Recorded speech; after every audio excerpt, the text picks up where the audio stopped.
often, when we're trying to create something, we can end up being tortured by its absence.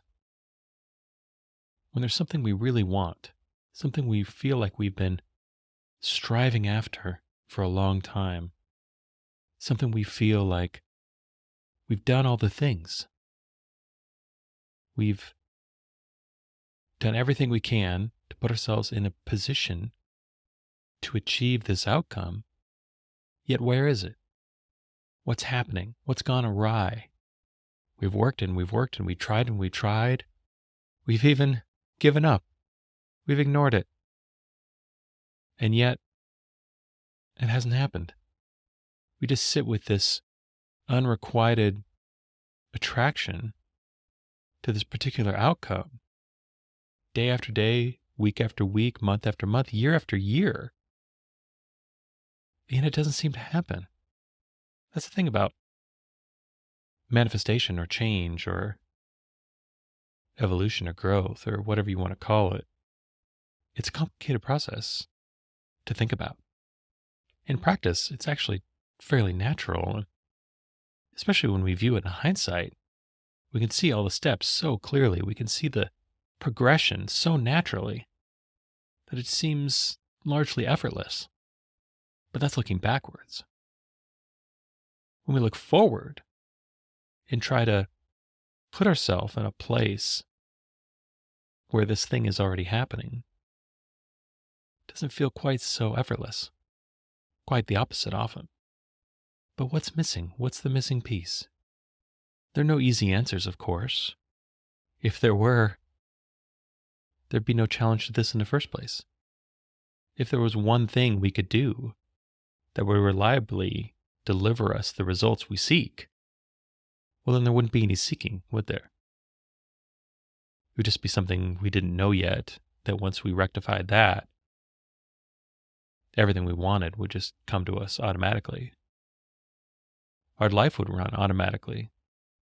That's not really how things work, is it? That's also not really what keeps us coming back either. As much as we may lament it at times, it's the challenge. It's the disappointment even that ultimately drives us. That ultimately keeps us engaging with life. Keeps us trying to be more, to have more, to do more. It's this give and take of satisfaction and disappointment that keeps things interesting, that keeps things compelling. If it were too easy, it would get too boring. If things came to us automatically, they wouldn't really mean that much. So when there's something we really want, when there's something we've been striving after, of course, the missing piece can obviously be more than one thing. It can be lots of things. But often when it is one thing, usually that one thing has something to do with consciousness. That one thing has something to do with our concepts of who we really are, what we really deserve, where we really belong, what's really for us and what isn't. And so the thing I want to focus on is the idea of commitment, the idea of if there is something that we really want, that we're really trying to create in our life, are we really committed to it? It's an interesting question to ask ourselves. Are we really trying to create this ourselves, or are we waiting for someone to give it to us? Are we really being active, or are we just being passive? Are we actually trying to create this reality, or are we just waiting for this reality to happen on its own? Thinking our wishing for it, our visualization of it, our knowing it is enough? These are interesting questions. Because on one hand, yeah, it's true that if we're just making frantic effort day after day, if we've gotten neurotic and intense and aggressive about making a particular thing happen, that can often hold us back from it. Because all of that striving, all of that frantic effort is really little more than resistance. It's fear. It's trying to overwhelm our uncomfortable feelings around the attainment of whatever we're seeking through enough effort, through enough force, through enough movement to try to overwhelm those fears. We're trying to swamp our fear with activity. We're trying to drown out our insecurity through our own tunnel vision. And obviously that's not a good thing. But the opposite isn't so great either. The idea that if we just put all of the right precursors in place, then things will automatically happen doesn't really seem very valid either. That if we just sit and visualize, if we run our mantras, if we meditate on things long enough, if we do all the internal work to make something happen, but then it doesn't, what then? How do we look at our experience? How do we look at our own behavior, our own role in this creation, whatever it is, and know what we're doing wrong? Or at least know what we're not doing. But again, that's the sticky trap of polarities, of getting caught in one extreme or the other, in either our activity or our passivity, in our action or our letting go. What we're actually looking for is balance. We're actually looking for something in between. We don't want to be completely passive, but we don't want to be neurotic either. The answer is both. The answer is somewhere in the middle. And sometimes the thing that can help us find our way to the middle is this idea of commitment. Because when we really commit to something, when we really decide to do something, no matter what, a couple things often happen. The first, we lose a lot of our fear of it. That a lot of times when we're trying to do something we're actually scared of, we sort of sit on the margins of it. We may make a lot of effort to make something happen, but part of us is kind of holding back at the same time. Part of us is waiting to take whatever hit we're going to take, for the other shoe to drop, for the bad thing to happen after this good thing that we're trying to create. We're not really all in. And again, we may be using our overthinking, overacting, overdoing to try to overwhelm this conflict we have inside of us.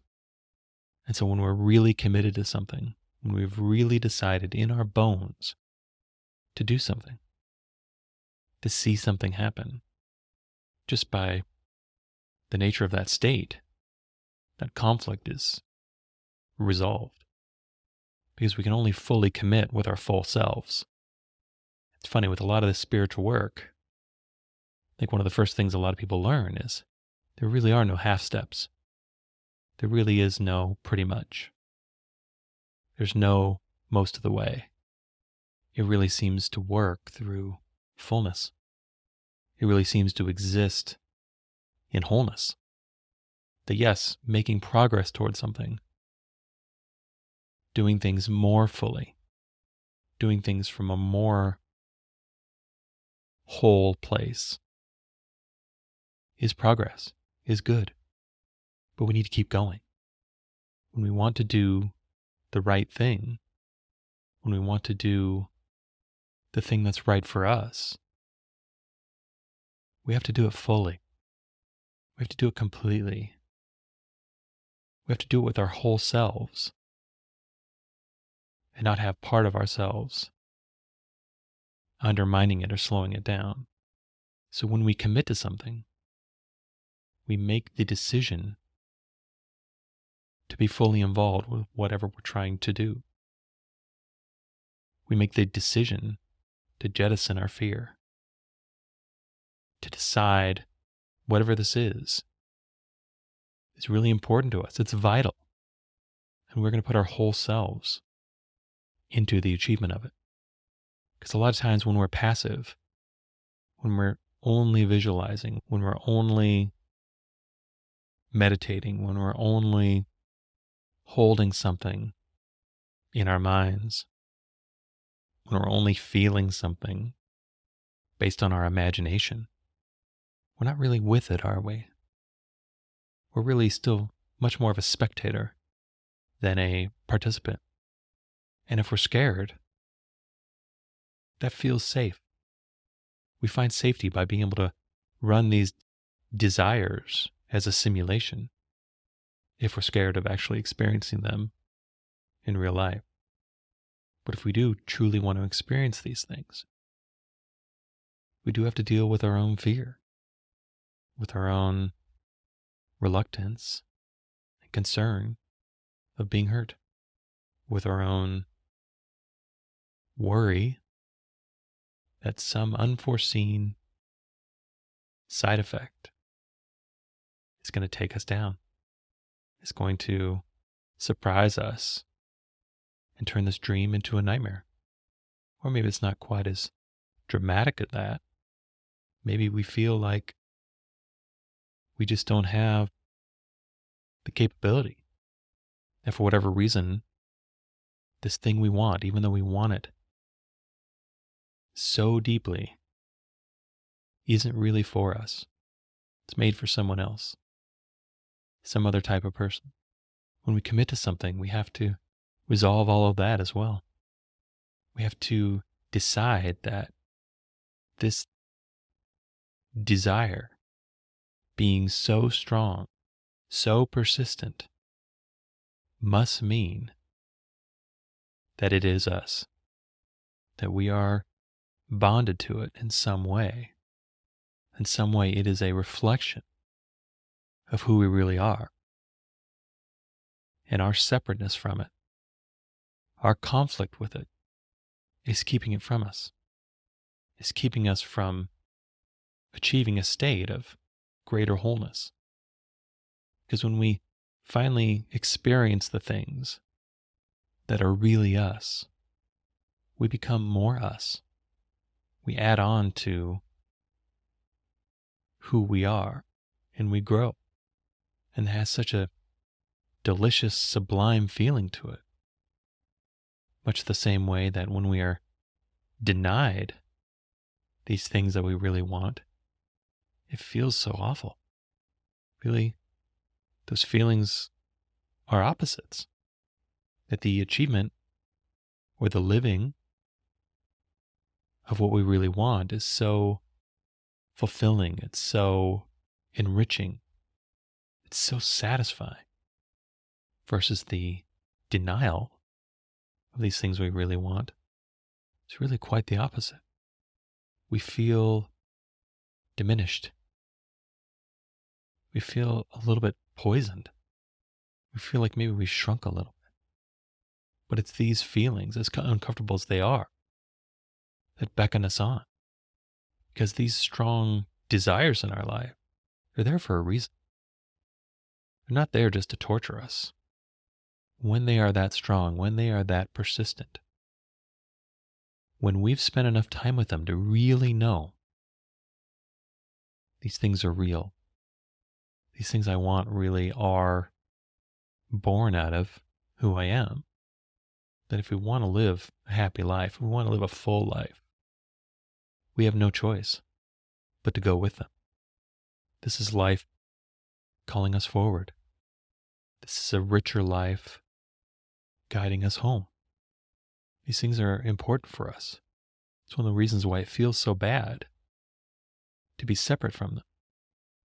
But if we feel like we've pursued these ideas, these desires, these dreams for a long time, if we've really not only done the work on ourselves, but we've actually done the things in the physical world to bring us there as well, when we've really done all the things we can think of, and yet these dreams, these desires are still elusive. Those are the times when I come back to ideas like commitment.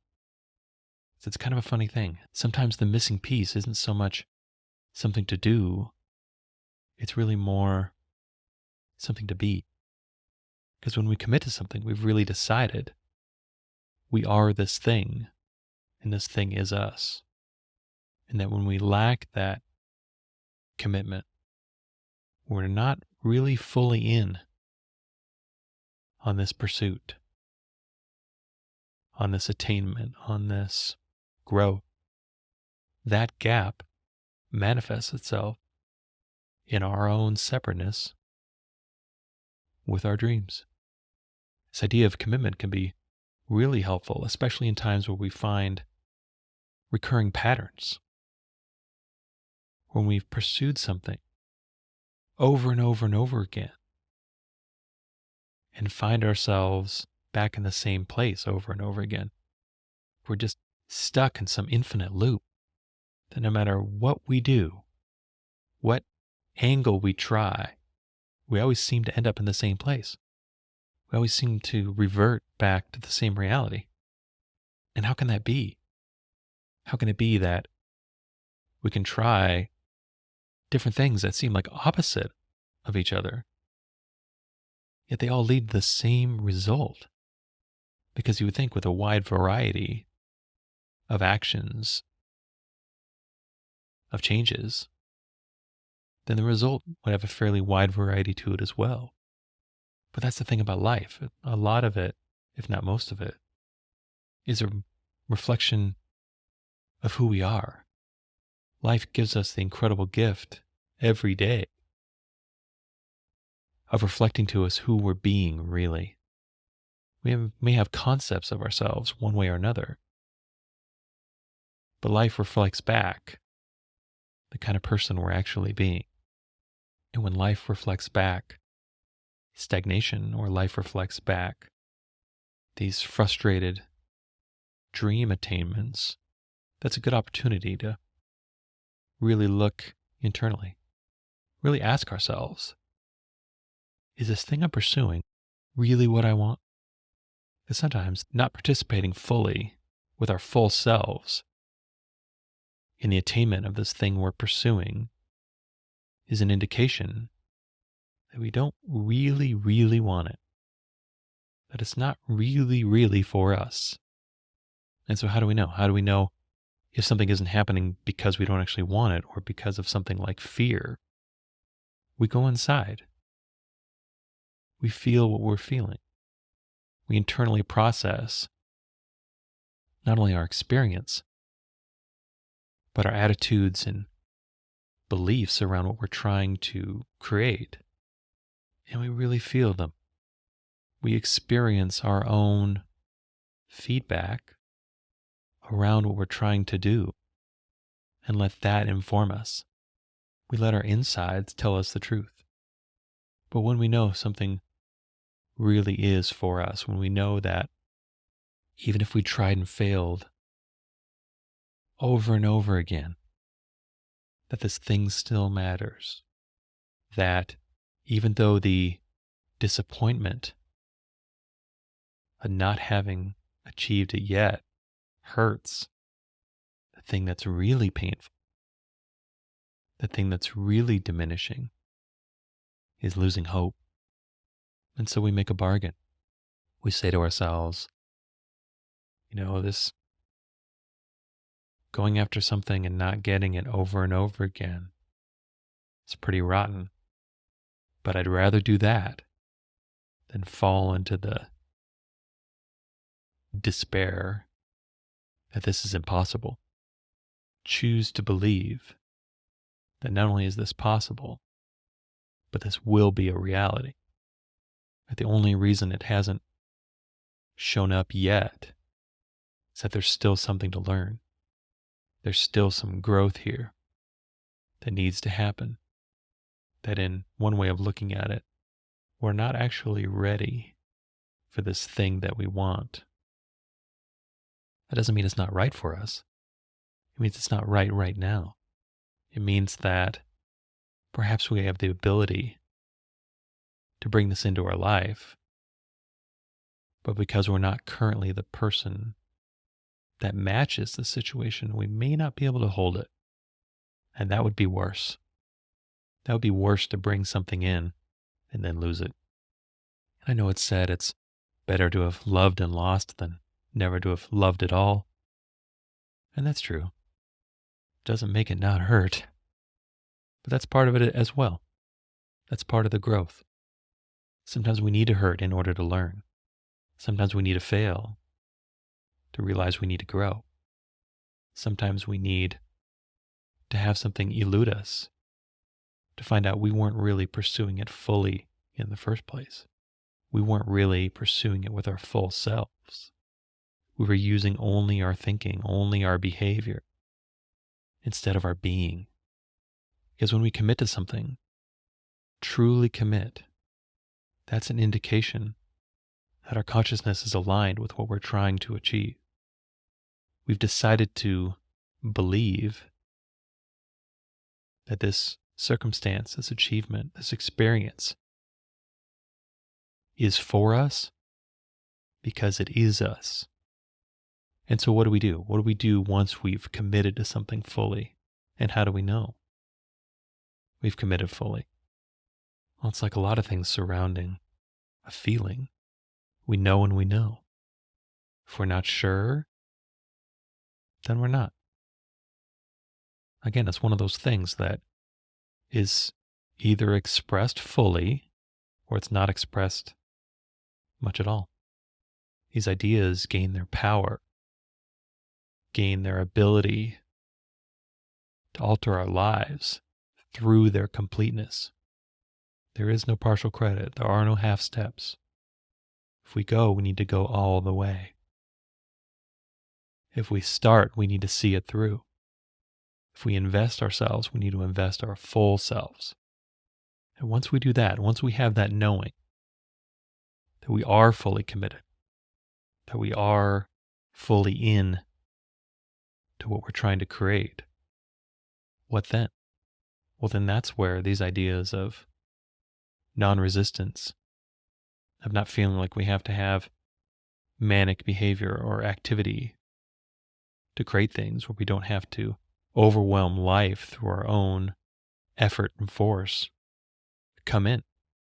Because if we've really committed to something, if we've really absorbed these ideas into our sense of who we are, we'll find ourselves acting naturally in doing the things that we need to do that lead us in the direction that we're trying to go. By absorbing this idea into our sense of our own being, we naturally radiate that energy. We naturally broadcast this being who and what we really are to everyone and everything we interact with. And so what do? We put one foot in front of the other. We keep going. When opportunities present themselves in the direction of where we want to go, and they feel aligned on a deep level with where we're trying to go, we take them. Because of course we do. Why wouldn't we?